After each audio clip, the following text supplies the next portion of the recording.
lasers. So with that, let me address item 4 for you. This is a subject that was a great deal of discussion for us over the course of the past several months. This began last year when Caremark CVS was selected to be OGB's pharmacy benefit manager pursuant to a 3-year contract. MedImpact had also applied for that job, and they appealed this award and followed the process through the head of the Office of Procurement through me, and their appeal is now pending before the 19th Judicial District Court for that 3-year contract, so we won't be discussing anything about that 3-year contract today. As a result of that appeal, it became necessary to enter into an emergency contract to make certain that we had a pharmacy benefit manager beginning January 1 of this year to make sure we had a continuity of service. OGB sought to enter into that emergency contract with CVS to be effective on January 1st of this year. At the October 2020 meeting, JLCB refused to approve that contract, as you will recall. MedImpact then came forward and agreed to enter into the same contract that had been proposed by CVS, and also agreed not only to provide the same rebate savings to OGB, but to exceed that CVS number by $9 million. In evaluating that offer, or that proposal, our actuary, Buck, concluded that OGB would realize about $197 million in rebate savings pursuant to that contract. On February 24th of this year, MedImpact advised us that they would not meet the anticipated savings and revealed to us for the very first time that they were relying upon what I call an obscure provision in the contract that limited OGB's eligibility to receive rebates. MedImpact contended that OGB's plan is not a qualifying plan design, and thus OGB is not entitled to that minimum rebate guarantee. That meant that OGB would only get, quote, actual, close quote, rebates instead of minimum rebate guarantees.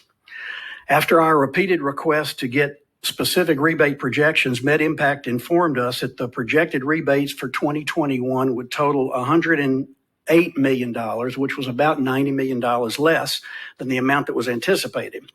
That reduction would directly impact premiums paid by our members and the retirees who are members of OGB. On May 11th of this year, I sent a lengthy memo to the legislative leadership indicating the predicament that we were in and suggesting that at the next meeting of JLCB, that I would be suggesting that we make a change in what we were doing. I indicated that MedImpact's projected rebates of 2021 would be $90 million less than the committee had understood would be the case. I also indicated that we were going to have to enter into a new emergency contract to make certain that we had a pharmacy benefit manager, and that we intended to enter into that emergency contract with CVS. The May meeting of JLCB, as you recall, never happened, so we didn't get an opportunity to have that discussion in May. We have spent the last several weeks continuing to negotiate with MedImpact as they sought to salvage their emergency contract. The reason we decided to do that was because we wanted to make absolutely certain, as we indicated to you from the outset of this discussion, that we wanted to maximize the amount of rebate savings that OGB could realize, and now under the new circumstances, minimize the loss that we inevitably were going to face as a result of what's happened. Meanwhile, we were preparing an anticipated new emergency contract with CVS, and we worked closely with them in the anticipated transition. It was impossible for CVS to begin its emergency contract until September 1st of this year, meaning we would only recoup rebates from CVS for the last quarter of the year. Last week, we obtained the unanimous approval of the Group Benefits Estimating Conference and the Group Benefits Policy and Planning Board to recommend termination of the MedImpact contract. It was not until yesterday at 5:30 in the afternoon that we were able to reach a satisfactory and certain agreement with MedImpact that would enable us to reduce our lost rebate revenue to about $30 million.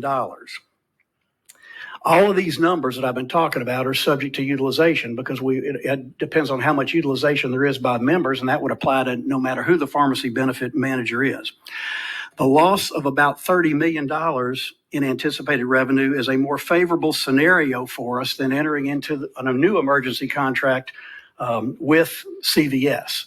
So for that reason, my report to you today is that we have reached that agreement with MedImpact, and we intend to go forward with an amendment to that contract that will result in a more favorable result for OGB. Unfortunately, we're not going to realize the savings that you believed and we believed we were going to realize under the MedImpact contract, but nevertheless, it's a better resolution for us than to cancel the contract and enter into a new contract that wouldn't be effective until September of this year. Given the pending appeal of the 3-year contract, if it continues into next calendar year, we'll enter into a new emergency contract effective January 1st of 2022. So that's my report to you. I'm happy to try and answer any questions if you have any. I will. So who's carrying the pharmaceutical insurance right now? Well, the pharmacy benefit manager right now is MedImpact. And we've lost $30 million dealing with them in 6 months? Well, we will anticipate losing about $30 million for the duration of the 1-year contract based upon the new numbers that we've negotiated. Originally, it was going to be a lot more than that. The company came to the chamber and testified that they would not only match CVS, but beat them and all those promises. What happened to that? That's why we were very surprised in February of this year when we got the first projections and they advised us to read page 146 of the contract, these 3 lines that they contended did not require them to make the minimum rebate payments. That's what started all this, and we realized we were going to be going south on what the projections were based upon the position they were taking. That's when we took steps to start terminating the contract. And literally it was not until yesterday evening that we were able to reach an agreement that we believe is the best case scenario for us under the circumstances. For the remainder of the contract, a year? For the remainder of the year, yes, sir. So at that time, you'll begin negotiating for a new vendor? We'll have a new emergency contract beginning next year. We're already starting the process of preparing that RFP. So we'll start all over again with an emergency contract on January 1st of 22 if the appeal has not been finally resolved by then on the 3-year contract. If it is resolved at that point, we'll proceed with the 3-year contract. Okay. Well, I know that was we debated that over several meetings, didn't we? Yes, you did. A lot of promises made. Yes, sir. A lot of promises broke. It looks that way, given the numbers that we're now seeing would be realized under the contract. I really didn't have a dog in the hunt except the best deal for our employees for the state. I urge you to start negotiating very quickly, and you're going to have a hard time getting me to vote for MedImpact again. Well, we'll see what happens. Well, obviously, we'll put an RFP out, and everybody will be eligible to submit that wants to submit. And we've talked to other PBM providers who are interested in being considered, and everybody's going to have an opportunity to respond to the RFP for the emergency contract if it becomes necessary to put it in place in 22. Well, it seems to me they went into that contract knowing those 3 lines there. They were going to use those 3 lines not to meet their promises and not meet their performances that they had promised they could make. But that's my thoughts on it. Chairman Zerain. Thank you, Mr. Chairman. I guess it points to the fact always read the fine print. But Jay, in your opinion, the obscure provision that was in the contract, obviously you've looked at it and tried to do what we can to get out of it. I mean, there is no other alternative than that they can adhere to that provision and enforce this? Well, the obscure 3 lines do correctly indicate that OGB was not an eligible plan to be able to do that. CVS had indicated that they were not going to take the position that those 3 lines prevented them from doing what they told us they were going to do.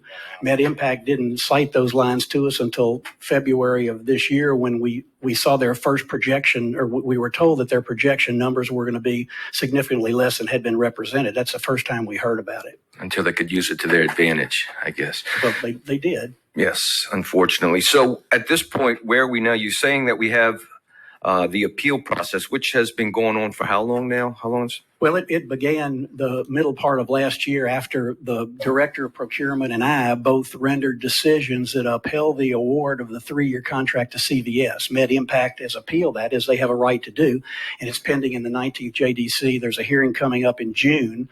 I don't know if that hearing is going to wind up being dispositive of the issue or not, and obviously all parties have a right to appeal no matter what happens. So there is certainly a possibility that that appeal is going to extend into next calendar year, which would necessitate another emergency contract.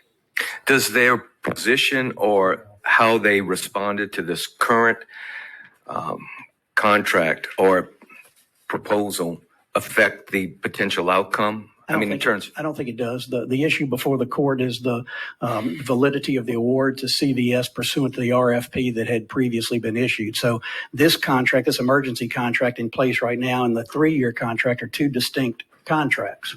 Okay. So at this point, the potential is we may end up with another RFP for a year if we don't resolve this. Yes, sir, for another year. And hopefully it'll be resolved during calendar year 22, but we all know that the court system, depending on the appellate process, could continue. Every party would have a right to appeal to the appellate court and then to the Supreme Court. There's no guarantee that there would be a quick resolution in either venue, and there's no guarantee that the Supreme Court would ultimately hear the case if there's a decision at the appellate level. So there's a lot of uncertainty regarding the timing. Okay. And there's no other recourse than to go back and maybe recapture or hold them to their intent despite the provision? Well, that's obviously something we've been talking about during the course of our deliberations here, and we've decided that the best course of action right now to try and minimize the hit to OGB is to enter into this new resolution that is going to get us through this current year. Whether or not there's any other action available, we just have to look at that down the road. Okay. Thank you, sir. Thank you, Mr. Chairman. Thank you, Mr. Chairman. Mr. Turner? It went off. I had you on. Hey, Commissioner. How are you doing today? Thank you, Chris. Hey, I've got a couple simple questions for a pretty complicated process. Could you explain to the committee how large these contracts are that you're dealing with and working through? Well, they're multi-million-dollar contracts. Obviously, the pharmacy benefit manager is responsible for managing all the prescriptions that are used by however many members there are in OGB, both current employees and retirees. It's a huge volume of business, and it's multiple millions of dollars. If you just look at what our potential savings were estimated to be, that'll give you an indication of how significant the dollars are. David can probably give you some specifics. Mr. Chairman, David Cuvion, the CEO of OGB. It's about $300 million per year for the PBM contract. And I've asked this a couple of times. We've had a couple of meetings dealing with this. Is the RFP up to date to give us the best savings for the state when we're doing these contracts? Well, we're bound by the RFP that was previously issued for the current contract that's in dispute. We're going to take a careful look, and David and his folks are looking at the new RFP that would be issued if it's necessary for 22. And we are going to make some significant changes, I think I can represent to you, in how that RFP is structured, because we want to open this up to as many competitors as possible, and we want to look at what kind of modifications may be appropriate that would be in our best interest. What are we following any other states? And there's some states kind of leading the way in this. Are we following any other states and looking at what some of their processes are on the bidding? David can give you details that you want, but yes, we're looking at a lot of different states, what they're doing. In fact, as we talked about, Senator Mills has a bill in the process right now that would have us look at reverse auctions as a possibility. We're not ready to embrace that yet, and it's not a mandatory procedure, but it's something that we're going to be looking at as we put the RFP out and as we look at what other states are doing, because every state has programs like this, obviously, for its employees and its retirees. It's a very lucrative business for those who are in it. How are we? What's the process to make this simpler? And I'll use the word that we've been using a lot when we're dealing with contracts, the transparency part of it, to where we can actually see what the PBMs are making on each script that comes through. That would be part of our structure of what a new RFP would be, to try to make sure that there's that transparency there, that we can see the number of scripts that are going out, the cost for those scripts, what the rebates are that the PBMs are using, and the money that comes back, and where we can see that. To answer your question a little bit earlier, I am talking with other states. I'm talking with other contractors. I'm working with my actuary very closely about new opportunities, ideas, innovations that we can implement here in Louisiana that would be of the greatest benefit, both fiduciarily and for our members. There's a company here in the state that actually does some of this, and they've actually shown a lot of savings for a couple parishes. Is there any chance that we might be able to find a local company here in Louisiana to maybe handle this process and create some Louisiana jobs while we're doing this? I know that there's one entity that was actually applying for this particular contract that was disqualified, and we've actually met with the principal of that group to understand what opportunities they have, and like everybody else, they'll be able to competitively reply to the RFP to see if it makes the most sense for us. So the answer is yes. We're open to anybody and everybody who's in this business who can save us some money. Hey, on another note, and I'm gonna be quiet after this because I appreciate the phone calls, the late night phone calls, and everything you've done in this process. But let's make sure in our contract we're brick and mortar friendly. And I'm just not talking about the independent pharmacies, but we're making sure that the state's getting the best medical care. And when there's a brick and mortar for them to go to and somebody they can call late at night on the weekend, that is very important instead of mail order. I just wanted to go on the record and say that we look hard at that. Thank you, Representative Turner. Representative Edmonds. Thank you, Mr. Chairman. Thank you, Mr. Commissioner, for bringing us up to date on this. I have a concern about going forward, so I want to go backwards in order to go forward. This obscure language, was it not in the CVS contract? Were they similar? Are they identical? What? They were identical, as I appreciate. They were in all the contracts. CVS had assured us that they were not relying on that to say after the fact that this was not an eligible plan. So we don't know what CVS would have done. We just know that the contractual language that one now we're saying MedImpact is using has basically put us in a precarious situation. I'm comfortable that we do know what they would have done because of the conversations we've had with them and the plan that we had in place for savings that we felt confident were going to be honored. And they were prepared to step in the emergency contract without citing that language as a reason why the minimum rebates would not be applicable. So you don't think they would have discovered the same anticipated savings that could have gone? It could have been it's a guessing game in sort of a sense. They're trying to anticipate. There's no guarantee of the actuary of what happens on this. Is that not correct? There's no guarantee, but I would represent to you that based upon our discussions with them both before and afterwards, we are confident that language would not have been cited as a reason to not meet the financial commitment that they made to us when we entered into the emergency contract that was not approved. So in going forward now with this obscure language, what will be your position now? Because we obviously don't want this to happen again. It's not going to be in any future contract. And it's been deleted in the amendment that we've entered into with MedImpact. They've agreed that is not going to be a reason for them not to satisfy their obligation that's otherwise a part of the agreement. So we again can be assured as we prepare another RFP that this type of language or others that would be similar, we're certainly going to have our antennas up that that's not going to happen again. You're correct about that. Good. Thank you. Thank you, Mr. Chairman. All right. Let's see.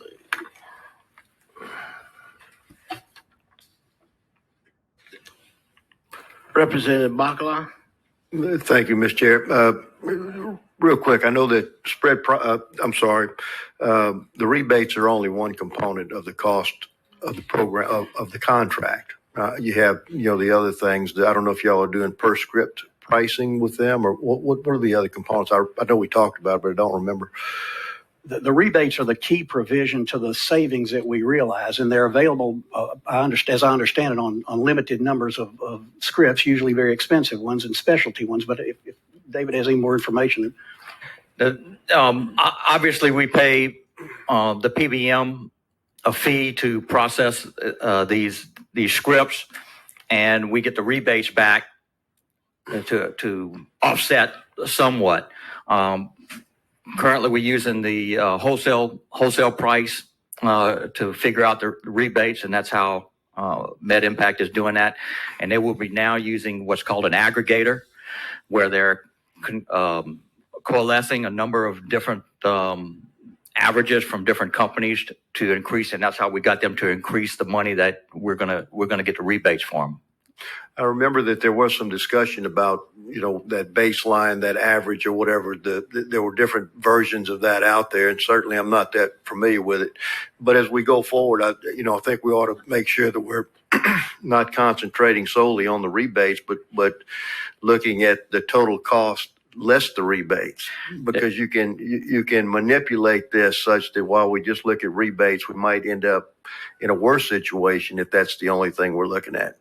And the other part of that, because as you said, we get rebates on the more expensive drugs, but that may be a cost negative if we're pushing people to more expensive drugs in order to get the rebates. Obviously, if there's no benefit medically to do so, then again, you can pad that rebate number to look great while the overall cost is still going up. So as we move forward, would you guys just be sure that you supply information about the total, the complete contract, and not just this one component, which is important, but not the only factor? Right. Yes, sir. And if you have any comments further, I'd love to hear it, but that's my request for next meeting. As the commissioner pointed out a minute ago, there are a number of different ways to calculate the prices and the rebates.